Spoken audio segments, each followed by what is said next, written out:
የሊኩድ ፓርቲ ከትናንትና በፊት ነው ውስጣዊ ምርጫውን አድርጓል። ዛሬ ለሚቀጥለው ምርጫ ይጃቸው የሚሄድ ያላቸውን እጩ ተወዳዳሪዎች መርጧል።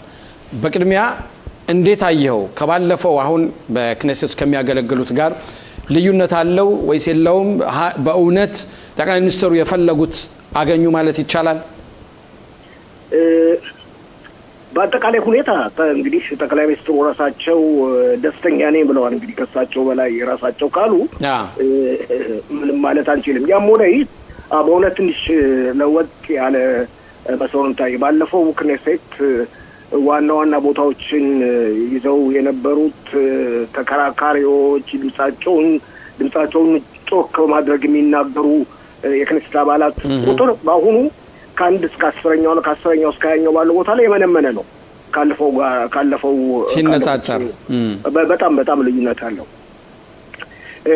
ከዚህ በተጨማሪ እንግዲህ ጠቅላይ ሚኒስትሩ ራሳቸው መድባቸዋለሁ ያሉትን የተረፏቸው 5 ቦታዎች አሉ።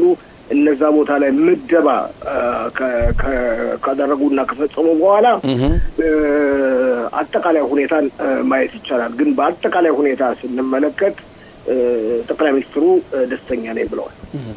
በተለይ ቀደም ሲል አንተም ተናግረዋል። ካሁን በፊት በእውነት በሊኩድ ፓርቲ ውስጥም ለብዙ ዓመት ሲያገለግሉ ያገለገሉ ወደ ኋላ የተላኩበት ሁኔታ አለ። እንደ ምሳሌ አድርገን ብንወስድ እንደ አቤዲክተርን ብንወስዳቸው አሁን ያሉት የሰጣቸው የደረሱበት የተቀበሉት ቦታ እምብዛም ወደ ክኔሴት ሊያስገባቸው የሚችል ቦታ አይደለም ይላሉና ጠቅላይ ሚኒስትሩ እሳቸው ወደፊት ለማምጣት ያሰቡ የሚባል ነገር ይሰማል። ከዚህ ውጭ ደግሞ የጽዮኑ ታዳቲት ፓርቲ ሊቀመንበሩትን በጻለል ስሞትሪችንም ወደ ሊኩድ ለማምጣትና ቀደም ሲል አንተ እንደተናገርከው ጠቅላይ ሚኒስትሩ በቀራቸው ቦታዎች ያን ቦታ ለመስጠት ሐሳብ አለ የሚባል። ይሄንስ እንዴት ታየዋለህ? እስቲ በስሞትሪች ወይም በጽዮኑ ታዳቲት ፓርቲ ብንጀምር ግልጽ ለማድረግ ስሞትሪችን ወደ ፓርቲው ለማምጣት አይደለም የታሰበው። ስሞትሪች ቢቸገሩ በውድድር ወቅት የአንድ መቀመጫም ድጎማ አደርጋለሁ በማለት ነው ጠቅላይ ሚኒስትሩ ትብብራቸው ለማጠናከር የሚሞክሩት። ባለፈው ጊዜ ከ4 ዓመት በፊት ታስታውሳለህ የአዲስ ገቢዎች ጉዳይ ሚኒስትር የነበሩትን ኦፊር ሶፈር በድጎማ የገቡ ናቸው ከሊኩድ ፓርቲ በተሰጠ ድጎማ እና በአጠቃላይ ሁኔታ ስንመለከተው ጠቅላይ ሚኒስትሩ እንግዲህ የራሳቸውን ጣጣ ካጠቃለሉ በኋላ ከሚቀጥሉት 2 ሳምንትና 3 ሳምንት በኋላ ደግሞ ተባባሪዎቻቸው የሆኑትን የቀኝ ክንፍ ፓርቲዎች ለማጠናከር ድምፅ እንዳይባክን ለማድረግ ከፍተኛ ጥረት ያደርጋሉ ተብሎ ይጠበቃል። ጠቅላይ ሚኒስትሩ በዚህ ዙሪያ እኮ አይታሙም። ጎበዝ ናቸው። እንግዲህ ባለፈው 4 ዓመት በፊት የወሰዱት እርምጃ እንደሳካላቸው የሚታወስ ነው። ከዛም በፊት ለረጅም ጊዜ የፖለቲካ ጥበብ ያላቸው እንደውም ማጂሻን እያሉ ይጠሯቸዋል ጠቅላይ ሚኒስትሩ በዚህ የፖለቲካ ጥበባቸው እና በጎናቸው እሳቸውን የሚደግፉትን በማስመልከት ስምምነት ላይ እንዲደረስ ድምፅ እንዳይባክን በከፍተኛ ሁኔታ ጥረት ያደርጋሉ። እሺ እንግዲህ ያው ምርጫው በዙሪያን ሌሎች ፓርቲዎች ስንመለከትም ጥቃቅን ፓርቲዎችም ትናንሽ ፓርቲዎች አሉ እስካሁን ድረስ የማለፍ እድል የሌላቸውም በሚሰጠው ጥናታዊ ግምት።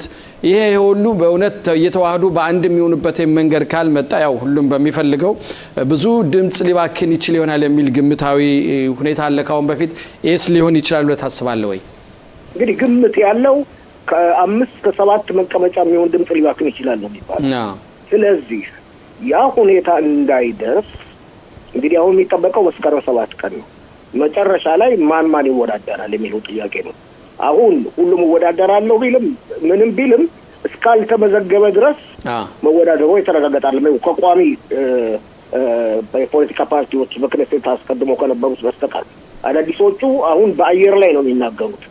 መስከረም 7 ቀን ድረስ ከተመዘገቡና ይፋ መሆኑ ከታወቁ በኋላ እንደሚመስለኝ ሆነ በግራ ክንፍም በኩል የግራ ክንፍ ወገን መሪዎች በቀኝ ክንፍ ደግሞ ጠቅላይ ሚኒስትሩ የየክልላቸውን ወይም የየወገናቸውን አካባቢ ለማጠናከርና ድምፅ እንዳይባክን ለማድረግ ከፍተኛ ጥረት ያደርጋሉ። አይቸው ብዙ ጊዜ እኮ አይደለም የቀረን ለብሔራዊ ምርጫው። አሁን ሩቅ መስሎ ሊታየን ይችላል። ስልሳ ምናምን ቀናቶችም ይቀሩታል። ሁለት ወር እንኳን ሁለት ወር ከ15 ቀን አካባቢ የሚቀረው አይደለ እንዴ? አዎ በጣም ቅርብ ነው። እንደው ከዛ በታችም ነው ከ15 ቀን የሚያንሳል። ስለዚህ ሩቅ አይደለም። በነገራችን ላይ እንደገና ለተመልካቾቻችን ጠበቅ አድርገን ለመግለጽ ምርጫው የሚካሄደው በህዋ ምርጫ የሚካሄደው የፊታችን ጥቅምት 27 2026 ዓመተ ምህረት ነው። ፋሲል እንደው በፖለቲካውን በዚህ እንቋጨውና በእውነት በዚህ በዩቲዩብ የምትከታተሉንም እንዲሁም በፌስቡክ የምትከታተሉ እስኪ ለእናንተም ሀሳባችሁ እንዲሰጥ እንፈልጋለን። በተለይ የሊኩድ ፓርቲ አሁን ያቀረባቸው እጩ ለቀጣይነት መንግስትን ለመምራት በሚደረገው ምርጫ ጥሩ እድል ያመጣል ታላያመጣ የሚለውን እስኪ አስተያየታችሁን ጻፉልን፣ ላኩልን። ላይክ ሼር ማድረጉን አትርሱናለን። ፋሲል ወደ አዛ ሁኔታ እንሂድ። የአዛ ሁኔታ እጅግ በጣም አነጋጋሪ የሆነ ነው። ሐማስ ደጋግሞ እየተናገረ ነው፣ መሳሪያን አላስረክብም ይላል። እንዲያውም ከአሁን በፊት ሐማስ ዛሬ ደግሞ እንደዚህ የሚል መግለጫ ወጣ እንዴ? አዎ መሳሪያ አላስረክብም የሚል ነው። እንደውም ራሱን እንደገና ተመልሶ በሚቆጣጠረው ቦታም ራሱን እንደገና እያደራጀ የመጣም የሚመስል ነገር ሁኔታ አለ። ግን ከአሁን በፊት ጥያቄ አይቸው ዛሬ ሐማስ መግለጫ አውጥቷል ትጥቅን አልፈታም ብሎ ዛሬ። ፋሲል ምንጊዜም ቢሆን ሐማስ ወደዚህና ወደዚህ እየተሽከረከረ የሚቀመጠው መሳሪያው ላለማውረድ ነው። ምክንያቱም ከአሁን በፊት ተደርሶበት በነበረው ስምምነት መሰረት መሳሪያ አውርድ ነው። መሳሪያ አውርዶ ከሆነ ቦታ ይቀመጣል፣ እዛ ቦታ በመጋዘን ይቀመጣል የሚባል ውይይት ነበራቸው። አሁን ግን ጨርሶ ያ ነገር መሆን የለም። እስራኤል የምትፈልገው ሐማስ መሳሪያውን ያስረክባል፣ ያ መሳሪያውም ይወድማል ነው የሚል ነው ያለበት እና በዚህ ላይ ደግሞ ሐማስ አሁንም እንደገና ይሄን ነገር እሱ ተቀባይነት የሚፈልገው ነገር አይደለምና ለምንድን ነው ይሄን ያህል ይሄ ጉዳይ አነጋጋሪ የሆነው? መፍትሄ ከተሰጠው ስምምነት ደርሷል ከተባለ በስምምነቱ መሰረት ለምንድን ነው ወደፊት መራመድ የማይቻለው? እንግዲህ ይሄ የታወቀ ነው። ስምምነቱን ምን ጊዜ ሰምተሃል? ሰሞኑንም ከዛ በፊትም ፕሬዚደንት ዶናልድ ትራምፕ ኢራኖች ይዋሻሉ እውነት አይናገሩም እንደሚሉት ሆነ አረቦችም ይዋሻሉ እውነት አይናገሩም። ስምምነት የማክበራቸው ጉዳይ አጠራጣሪ ነው። ያም ሆነ ጊዜ እንስጣቸው፣ ትንሽ ቦታ እንስጣቸው በማለት የተለያዩ እርምጃዎች ሲካሄዱ ቆይተው ነበር። አሁንም ከትላንትና በስቲያ ጄራርድ ኩሽነር የአሜሪካ ፕሬዚደንት ልዩ አማካሪ ካይሮ ላይ ከሐማስ መሪዎችም ጋር እንዳውም እየተወቀሱ ከሐማስ መሪዎች ጋር ተገናኝተው ተወያይተው ነበር። ከግብጽ መሪዎችም ጋር ተገናኝተው ተወያይተው ነበር። ከግብጽ የመረጃ ድርጅት ተቋም መሪዎች ጋርም ተገናኝተው ተወያይተው ነበር እና እሳቸው እንደሚሉት እስቲ እንየው አሁን ቃል ገብተውልኛል፣ የሐማስ መሪዎች ቃል ገብተውልኛል በተባለው አኳኋን በተደረገው ስምምነት መሰረት ትጥቅ እንፈታለን ብለውኛል። እስቲ ጊዜ እንስጣቸው፣ ግን አላምናቸውም የሚል አመለካከትም ሲሰነዝሩ ሰምተናል። ለማንኛውም እንደሚመስለኝ ከሆነ አይቸው ይሄ ትንሽ ምርጫው በጥብጦ ነው እንጂ አሁን ምርጫው ስለመጣ ነው እንጂ በምርጫ ጊዜው ጦርነት የመክፈቱ ሁኔታም አቀያቂ ሊያደርግ ስለሚችል ለማንኛውም እንደሚመስለኝ ከሆነ ብዙ ጊዜም ከ60 እስከ 90 ቀን በላይ የሚሰጧቸውን ጊዜ ያለ መስሎ አይታየኝም። በዛ ጊዜ ውስጥ እንደተባለው እስራኤል እንዳለችው ይህም የሰላሙ ሸንጎ እንዳለውም መሳሪያዎቹ ተሰብስበው ቀላልም የጦር መሳሪያ ማዕከለኛም የጦር መሳሪያ ከባባድም የጦር መሳሪያ ተሰብስቦ እስካልተወቀጠ ድረስ ማለት ይቻላል ወይም እስካልተቃጠለ ድረስ እስራኤል ወደ ኋላ እንደማትተፈገፍግ ገልጻለች።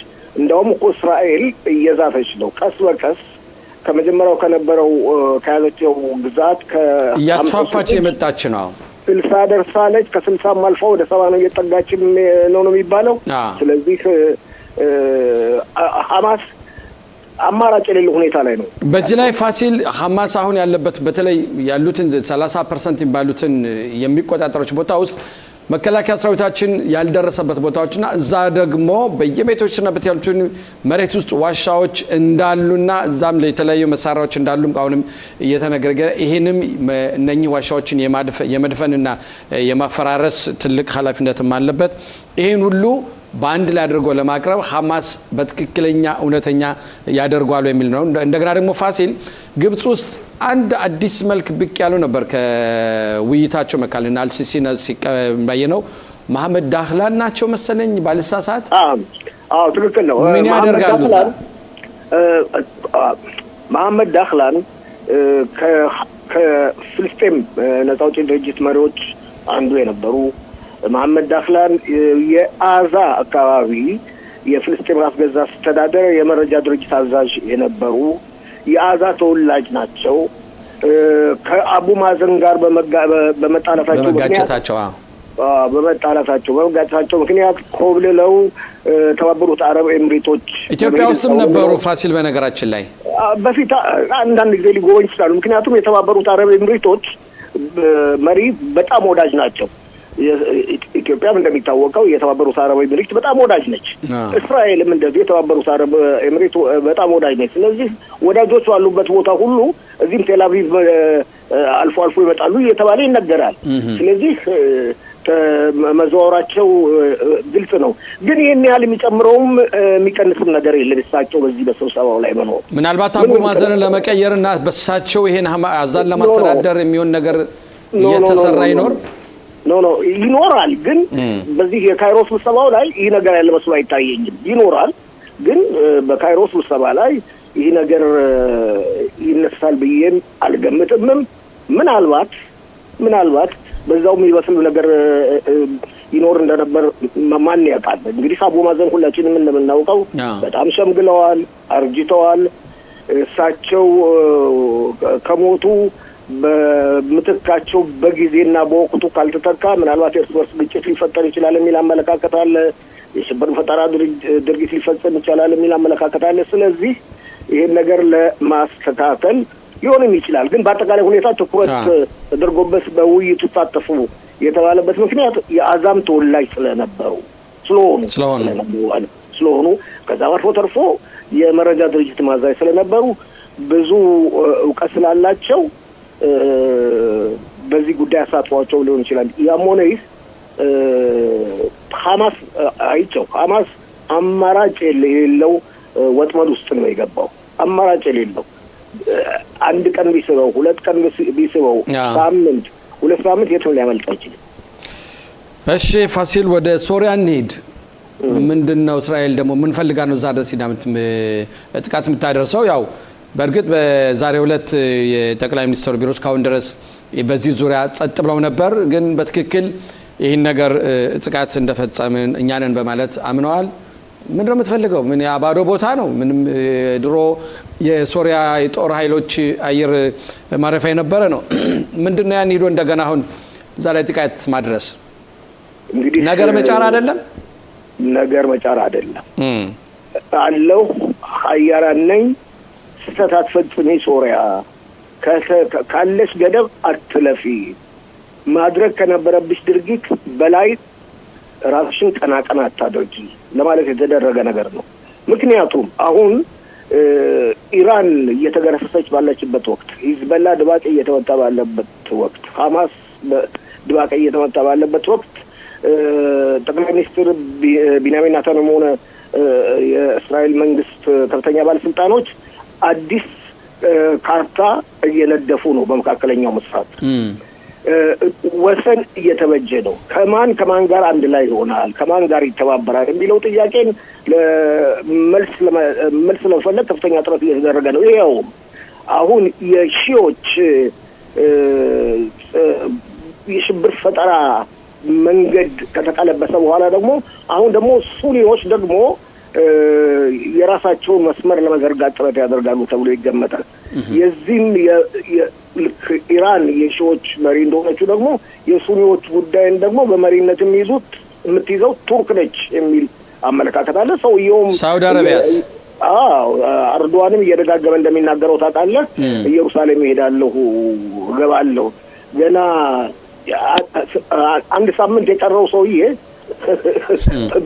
በጤናውም በርጅናውም እንደዛ ብሎ ባለሙ የሚገርም ነው። ያም ሆነ ይህ እንደሚባለው ከሆነ ሶሪያ በሰሜን ሶሪያ ውስጥ ቱርክ ድንበር አካባቢ የኃይል የጦር ሰፈር አለ። በዛ ጦር ሰፈር ውስጥ ያን የጦር ሰፈር እንደገና ለመገንባትና ለማቋቋም ቱርክ ከፍተኛ ጥረት ማድረግ ጀምራለች የሚል መረጃ ለእስራኤል በመድረሱ እጅና እግርሽን አጣጥፈሽ ተቀመጪ፣ ከድንበርሽ አትለፊ፣ ማድረግ ያለብሽ ነገሮች አሉ መርዳት። ቱርክ የጡት አባት ነች። ቱርክ መደረግ ያለባቸው ነገሮች ማለት ታንክ መስጠት ይቻላል፣ ብረት ለበስ ተሽከርካሪ መስጠት ይቻላል፣ ክላሽንኮቭ መስጠት ይቻላል። ግን ወደ ላይ ወደ አየር ኃይል ብድግ ማለት አይቻልም ለማለት ከእስራኤል የተሰጠ መልስ ነው። እዛው ላይ ዝቅ ብላችሁ ኑሩ ነው። አይ በዚህ ላይ ቱርክ አሁን የቱርክ አካሄድ እዚህ በጣም በሚገርም ሁኔታ በተለይ በመካከለኛው ምስራቅ ውስጥ ተቀባይነቷን ቅቡልነቷን የበለጠ ለማስፈር ጥረት እያደረገች የመጣችው ቱርክ ነገር ግን ፋሲል እዚህ ላይ እንመጣለን አስጨርሰኝና በኋላ ጨምረን ትለኛለህ። ዋናው እዚህ ጋር አሁን በተለይ ሶሪያ ደግሞ አሁን ወደ ቱርክ የተሄደችበትኝ ታስታውሳለህ ፋሲል የሶሪያው ፕሬዚዳንት አሁን በስልጣን ላይ ያሉት ማለት ነው ወደ ስልጣን ከመጡ ጊዜ ወዲህ ከእስራኤል ጋር ጥሩ የመቀራረብ የውጭ ጉዳይ ሚኒስትራቸውን በተለይ በውጭ ሀገር ውስጥ ተገናኝተው ከውጭ ጉዳይ ሚኒስትራችን ጋር ተገናኙበት የውይይት የተጀመረበት ወቅት ነበር። እንዲያውም ወደ ሰላም ይመጣልን የሚባል ነገር ነበር። እስራኤል ለዚህ ጥሩ ምላሽ አልሰጠቻቸውም። ለዛ ነው አሁን ፊታቸውን ወደ ቱርክ የመለሱት። አንደኛ ከአሜሪካ ጋርም መቀራረብ ይፈልጋሉ። ለዚህም ቱርክም ቢሆን ቀላል ቅርርብነት የላትም ከአሜሪካ ጋር። እስራኤል ጀርባን ስለሰጠች ብቻ ወደ ቱርክ ሄደዋል የሚል አባባላል እንዴት ነው የምታየው አንተ? ይሄ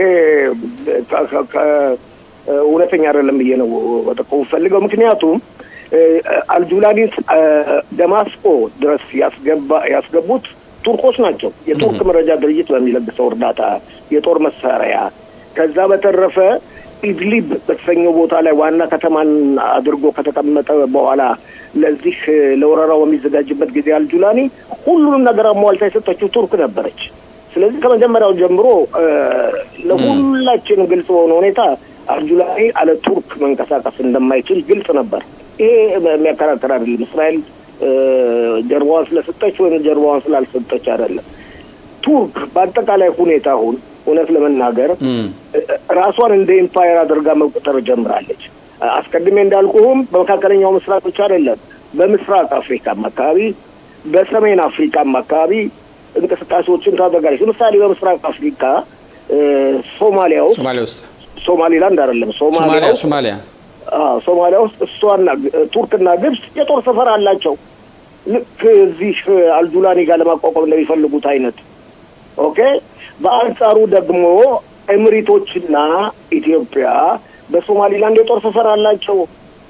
ኢትዮጵያ ውስጥ የሶማሊላንዶች እንደፈለጉ መንቀሳቀስ የሚችሉበት መንገድ ተፈጥሮላቸዋል። ስለዚህ ይሄ የግሎባሊ ማለት ዓለም አቀፋዊ የሆነ የፉክክር ሁኔታ ነው።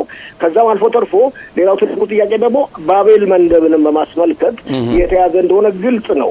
ማለትም በቀይ ባህርንና ህንድ ውቅያኖስን ለመቆጣጠር ቱርክ የተቻላትን ሁሉ ከማድረግ ወደ ኋላ አትልም። በነገራችን ላይ ቱርክ ጠንካራ የሆነ የጦር ኃይል አላት። የኔቶ ቃል ኪዳን ድርጅትም አባል ነች። ወደ እስራኤል ለመጠጋት ከፍተኛ ጥረት እያደረገች ነው። ያም በኃይል ይሳካለታል? ይህን እንኳን አይመስለኝም። ያው በመካከል እንዳልከው ቅድም አንተም ጠቁመዋል። ከአሜሪካ ጋርም በቂ የሆነ ግንኙነት አላት ብለሃል። ትክክል ነው። የናቶ ቃል ኪዳን ድርጅትም አባል ሀገር ስለሆነች መቼም ወደ ዋና የመፋጠጥ ደረጃ በሚደረስበት ጊዜ በመካከል የሚገባ አይጠፋም። ምክንያቱም የኢንተረስት ጉዳይ ስለሆነ በመካከል ገብቶ ነገሮችን ገርበብ ለማድረግ ጥረት መደረጉ አይቀርም። ቱርክ ግን ወደፊት በእውነት በአጠቃላይ ሁኔታ ለእስራኤል እንቅፋት የምትሆን ለእስራኤል የምታሰጋ መሪዋ እስካሉ ድረስ እሳቸውንም ይተካል የተባለው ግለሰብም እንደዚሁ የወንድማማች እስላሞችን ርዕዮተ ዓለም የሚያንጸባርቁ ስለሆነ አሳሳቢዎች ናቸው። አመሰግናለሁ ፋሲል። እንደው እስካሁን ያልተነገረለት እኔ እንጃ ተነግሮም ሊሆን ይችላል። ግን እኔ ሳስበው ግን እንደው የዶናልድ ትራምፕን አካሄድ ልብ ብለህ አይተው ከሆንክ ጠላት የሚባል በሳቸው ቤት የለም። ከሁሉም ጋር መነጋገር የሚፈልጉ ናቸው። ሰሞኑን ደግሞ ያው ከሰሜን ኮሪያው መሪ ጋር ለመገናኘት እቅድ እያሰቡ ነው።